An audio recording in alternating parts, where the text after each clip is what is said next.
Hairdressers of Reddit, what are some helpful and unhelpful things that clients do when they come in for a haircut? Do hairdressers get mad when you just say do whatever you think looks good? I love it when people say do whatever you want. It's my job then to ask questions and see what style and color would work for your lifestyle. I give people what I think they will maintain as well as something flattering. One time I said that and the stylist wanted to give me a green pixie that would style into a faux hawk. Love the creative energy she was bringing, but it was a big fat no-go. You got to propose something like that, to see if the client means it when they say go ham. Deep inside, I would have loved it. But I was an awkward 17-year-old with few friends, so it was too much for me, haha. I'm sure you would have rocked that crap. Not anymore. From now on, call me Hawk. Cue inexplicable raptor sound effect. This is something I wonder too. Sometimes I just want to tell them to do what they think would look best, but I get they maybe are afraid to in case I don't like it or something. But I trust my hairdresser more than myself. Me, do what you think looks best. Hairdresser, puts paper bag over my head. That'll be $20. Oh, that was a belly laugh. I didn't laugh at the above comment, but your comment did make me laugh. Well played. I'm going to start saying, oh, that was a belly laugh, in place of actually laughing now. Just make sure the stylist knows what you absolutely don't want and let the creativity flow freely. I used to go to hairstyling schools, where they practice on hair for cheap, and ask for something interesting and new. They had quite a lot of fun and got to try experimental stuff. Once I got a bob with a perm, yes 1980s, but stay with me here, where she used rollers that styled my hair into 1920s finger waves. It was a lot of fun. I go to a hairstyling school, one guy gave me the asked for cut and then was I guess bored and gave me like supermodel 90s hair, like all back combed with tons of volume. It looked like magazine cover worthy. I looked incredible, but it took me days to untangle the back combing lol. I appreciate the students' energy. Also, the students are scared a customer will get angry, so if you say, just a ½ inch off, they will do exactly that and no more. I found the students way better at sticking with what you wanted if you asked for it. Often people think the opposite. They always do a near professional job on the highlights too. It just takes them a third longer. But at less than half the price I will sit there. A lot of times if we noticed another student, particularly someone at a lower level or someone notoriously slow, was going to run over or was having trouble, we would jump in and help. Some girls I went to school with just could not learn how to pick up the pace. A few times two people would do my foils. Once a teacher did one side while the student did the other. Super interesting examining my hair later and seeing the subtle differences, though not noticeable to anyone else. The teachers were finer and blended more. Oh, for sure. Also, they're usually better at getting closer to the root without touching it than a student. Students are just terrified of burning your scalp or your hair falling out low. It is going to depend. I went to a guy who was a very well-known hairdresser before moving to basically middle of nowhere to help family. He knew his stuff. I asked him to do what he thought would look best, but mentioned I didn't think my hair looked good chin length. He explained how my face structure doesn't work with chin length hair and no hairdresser should have done that. I need to go pixie of keep it shoulder length and longer. If seeing someone like him, I'm all about do what will look good. Otherwise, trim it and I'm done, thanks. What about if you actually don't know what to want? I've always had short hair but grew it out over quarantine. Handling longish hair is a pain, but of course everyone around me says it looks good. So does my hair look good no matter what? Am I supposed to get my long hair styled? How? I got no idea what to ask for. I've always had long hair and I never know what to do with it. Anytime I've had it cut to a style I picked it, I've never liked how it looked on me. I'm 32 and all I know is that I hate bangs and want to be able to pull it back out of my face. I have no idea how to find a stylist that would be able to help me find a cut/style that looks right on me. So I just keep it trimmed and never do anything with it. I'd really like to be able to do fun colors and cuts, but alas, my job is in the dark ages and we can only do natural colors. And besides that, I've had grays since I was 19 and they are only getting worse, and coloring my hair is a waste of time and money because the grays don't hold color. So unless I hit the lotto and can retire early, I guess I'm sticking to boring gray/brown straight hair. Not a stylist. I think it depends if the stylist is someone you've been to before and have built a rapport with. My stylist is super talented, been going to her for several years and I trust her totally. So when I go in, we have a brief discussion along the lines of, "What are we doing today?" Just a trim to bring it back into shape and also redo the color. I've been doing fun colors lately. Okay, how about we go with more angles this time? Shorter in back? And what do you think of doing more purple? Like purple along the sides of your face and some blue near the top? Yes, sounds good, let's do it. Also not a stylist, but I agree. It totally depends how well they know you. I had the same stylist for 20 years, and I could just sit in the chair and say do whatever the hell you want and he'd get a huge grin on his face. If they don't know you well, though, I imagine it'd probably be more stressful than fun for them. I had a stylist like that for a while. She was amazing at knowing what would look good on people, even if they didn't know it themselves. I used to have my hair in a chin-length bob, which looked pretty good, and then one day I went for a trim and she was like, "So, want to change it up?" I said sure, surprised me, and ended up with a super short pixie cut. I definitely was surprised, but I started to like it by the time I got home. 10 years later I still have the same style and I never want to change it. I've been growing my hair out and my co-worker was surprised how I was getting my hair cut without having a plan of what I wanted. I've had the same stylist for 10 years, so we were going to discuss what would work. I'm not like I'm walking into cost cutters and telling them to F me up a bit. I did actually walk into a cost cutters style place and ask for F me up, family. I had a short haircut, female, though, so a bit more variations than men's hair, lots of ways I was okay with it going, and the girl looked like she'd enjoy that. She did, too. Haircut was fine.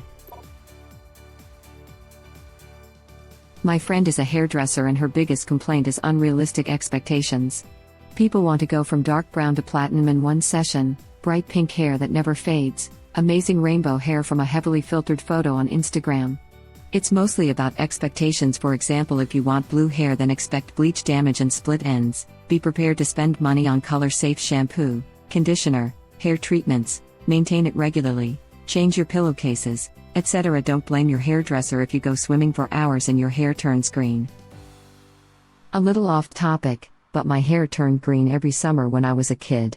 I was naturally very light blonde, and swimming in chlorinated pools always did me in. I gave up swimming when I got to junior high because I didn't want to have green hair in school. TLDR, chlorine is a hair wrecker. Edit. Thank you everyone for the positive comments. I was the only one in my neighborhood who had this issue as a child. I had no idea so many other people had green hair from pools too. I wish Reddit was around in the 80s because I could have used your tips then. My hair has almost completely grown back out to its natural color during the pandemic, so if I make it to a pool this summer, I'll be sure to try some of your methods.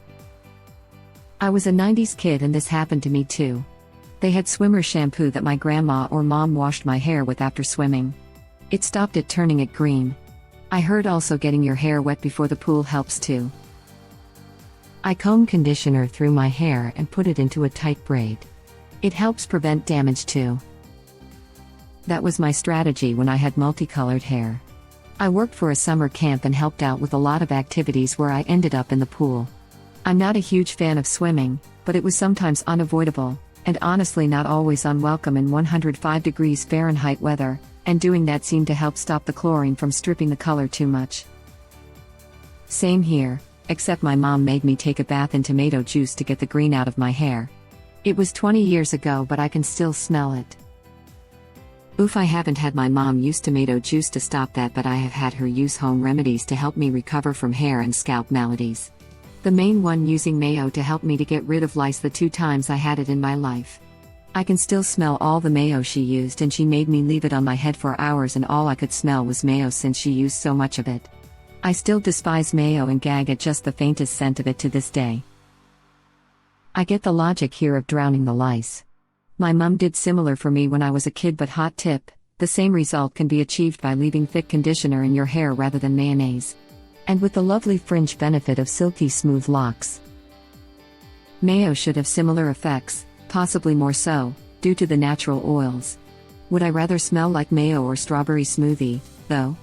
I'll take the strawberry smoothie every time. Edit. I always seem to forget more so is 2 words, not 1. Can confirm, I had a similar conversation with my hairdresser and it's all about unrealistic expectations. She says she is a hairdresser, not a magical wizard that can make any look work on any person.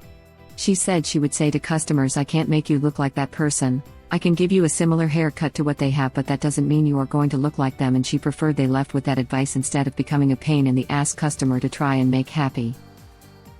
She also mentioned people with dark hair wanting to be blonde and thinking all that needs to be done is put the color dye they want in their hair. It's more complex than that. I think she suggests to do it over a few visits to get it done properly, but customers assume they can go in with black hair and come out blonde in 45 minutes. Wait, if you dye your hair it can turn green from the pool? I'm guessing because of the chlorine, but how does it happen?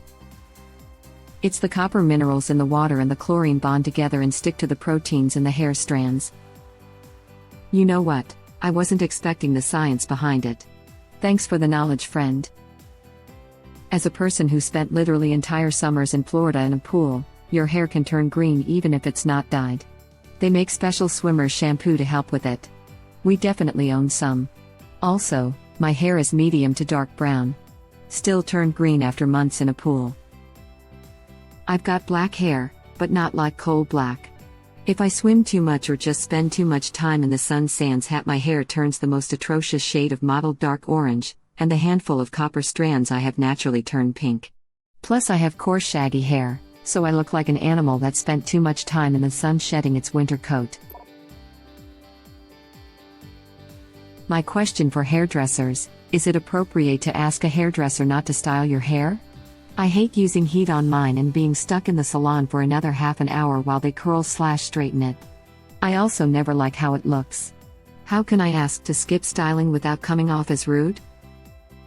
Not a hairdresser, but someone who also has a no heat/air dry preference. I don't see this as a rude request, and I've let my last 3 hairdressers know when we're getting started whether I would like it styled or not. I say it factually, like I say how much length I want off, and they've always been understanding. I have some sensory issues, so after sitting in a chair and having my hair and head touched for so long that by the end, I just want out. My stylist never has a problem with it. So I used to cut hair, and often we finish with the styling so we can see how it looks once dry and if some corrections need to be done. But I had no issues with clients borrowing my hair dryer if they didn't want to pay for styling. Yeah, I asked my hairdresser not to blow dry my hair last time because I was paranoid about COVID and just wanted to get the heck out of there, but he looked appalled and was like, "What? No. I have to see the coloring so I can fix it if I need to." I don't know if it's different when there's no hair coloring involved. What I always get grief over is telling the stylist I don't blow dry my hair or use product. I want a cut which will look good natural. Man, I am the same way. I need a style that I can just wash and air dry, no products. Nothing against it, I just don't put in the effort. Last time I had a cut, she cut it with a lot of layers even after I told her doesn't look good on me because I'm not willing to put in the work. She said all I have to do is blow dry and curl the ends to make it wavy. I'm not a fan of this will look great on you if you change your habits around how much effort you're willing to put in. I guess she just didn't believe me? It's grown out now, pandemic style, and it's just driving me crazy. The ends look jagged. I don't feel comfortable going to get a cut now, so I will just keep wearing it in ponytails till the vaccine makes it my way. Me too. I actually lucked out so hard trying a new stylist for the first time a bit ago. When she asked what I do to my hair or if I put product in, I told her I usually just cut it short and let it do whatever it wants. Girl with thick, wavy, sometimes curly hair, and she did like the most baller job. Asked if I wanted it dried and styled after she finished cutting, and I was like, sure, whatever, it's cold out, but she still cut it in such a way that it still looks awesome while doing its crazy old thing. Zero effort, on purpose bedhead.